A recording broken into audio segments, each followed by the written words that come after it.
Hi, I'm Naomi Mejia, and this is the Sports Tourism Research Paper presentation. The research paper focuses on the relationship between sports stadiums and local development. More specifically, sports are a key part of American culture, and they're used to attract fans from all around the world into stadiums. Cities invest in stadiums to improve city branding and attract more visitors. It also highlights tourism development. Tourists support the local economy by spending money on hotels, food, transportation, and other activities. Overall, there's a strong link between stadiums, tourism growth, and destination branding. Highlighting a specific subtopic, sports tourism and sustainable local development. Local development is defined as the people who provide services to the participants and spectators, which increase their social and economic activity. That being said, sporting events can have major effects on locals as the city may not be equipped to handle a large volume of people. This can lead to the benefits of tourism not being maximized. More specifically, the local development is the people, again, who provide the services to participants. Majority are going to be locals who live around the area and are providing their services, whether that be voluntary or through a paid position. The effect of doing so allows for a positive impact on quality of life in the local population. Quality of life is a key process to improve local development. Usually quality of life improves since these events allow for them to go into the community and participate and have that tie to their own community. It focuses on the process that allows for both parties, both visitors and locals, to promote tourism. Rather than tourism affecting them negatively, it will drive them to create a positive environment. The quality of life is improved through the partnership between stakeholders of a city or participation in the sport, which incorporates local assets into decision makers in their responsibilities. Overall, the importance of collaboration of local developments for sport tourism is enhanced as a way to effectively promote sport tourism. The collaboration between sports and tourism will create a more prosperous economic and development opportunism by hosting sporting events. Moving on to a second subtopic would be the impact of sports franchises on local economies.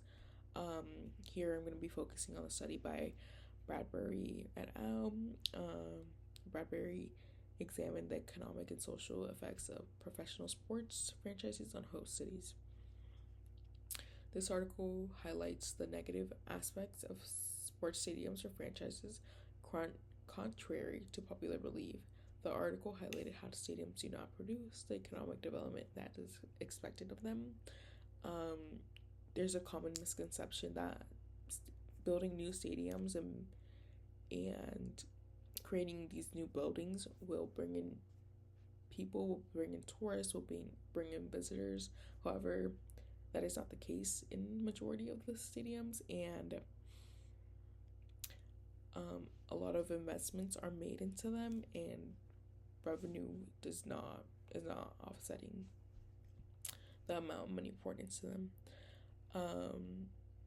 So yeah, again, contrary to popular belief, the article highlighted how stadiums do not produce the economic development that is expected of them. It did mention the social benefits that are improved would be quality of life, external civic pride, and welfare improvements. These characteristics of sports franchises are important to local economies. However, they are typically not sufficient to offset the public expenditures that were created as a result of the stadium construction. The local economy is raised through sales, but one of the factors that comes into play would be the type of event that is being held. For example, an away game does not generate the same revenue as a home game in a home stadium. Therefore, multiple factors need to be considered for the local economies.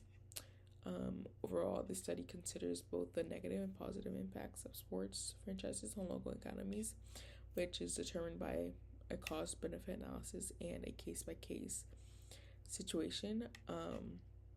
Again, the economic impact is measured through local sales, tax data, the event type, location, and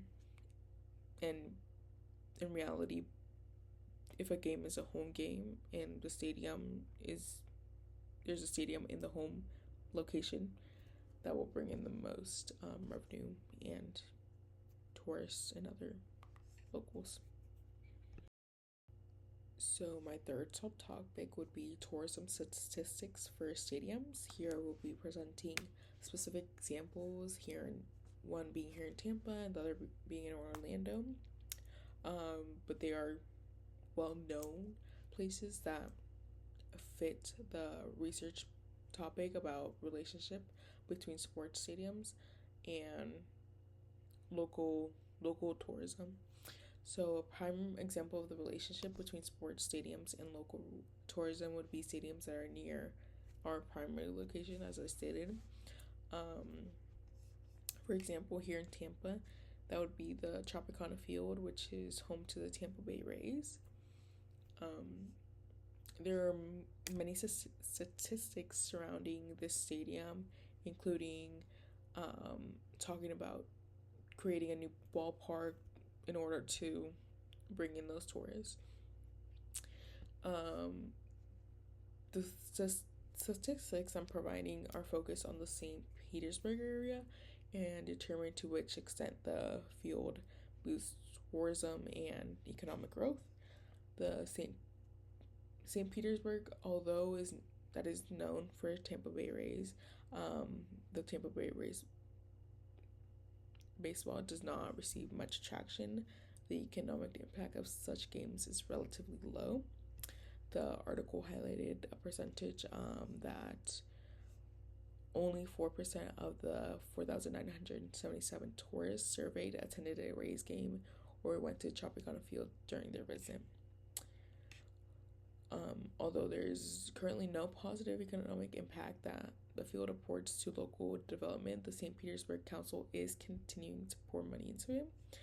The city just recently authorized $950 million for pre-construction repairs, and that gives the whole entire project a total of $55 million. So in this case, the stadium is attempting to renovate to improve tourism. However, the money that is being poured into this renovation is taxpayer dollars, which could be used in other programs or other situations that would better suit the locals and the tourism development. So in comparison, this is a successful and prominent example of what a stadium should be doing for the economy. Here it is. I will be talking about the Orlando City Soccer Stadium, which is newly built, opening in March 2017. This is an instance of where local tourism development has been boosted. The Major League Soccer MLS Stadium had projected a $1.2 billion economic impact on the local area. The idea is to market and franchise the team for Central Florida. There's already many attractions in Central Florida, however, this is adding into it. Again, bringing in those people. The way the local economy is boosted would be through the construction of the facility. 890 jobs were created in the area, and 325% attendance increase in their first season. And the ability to host major sporting events such as the NCAA Final Four soccer matches. These are major sporting events that are going to be anticipated and and draw many people's attention to it. For example, the 2025 FIFA Club World Cup is coming up, and this stadium will be one of the host stadiums. Therefore, the Orlando City Soccer Stadium is a prime example of how sports stadiums have the capability of boosting local tourism development if done correctly. All being said, in conclusion, sports stadiums can play a major role in the boosting local tourism and branding a city, but their success depends on several factors. While some stadiums like Tropicana Field struggle to attract tourists, others like Interco Stadium in Orlando show strong economic potential. A well-planned stadium can bring both economic and social benefits to a community. The involvement of locals in sports events builds pride and increases support, which further boosts tourism. For a stadium to truly succeed, it must be integrated into the community both socially and economically. And thank you.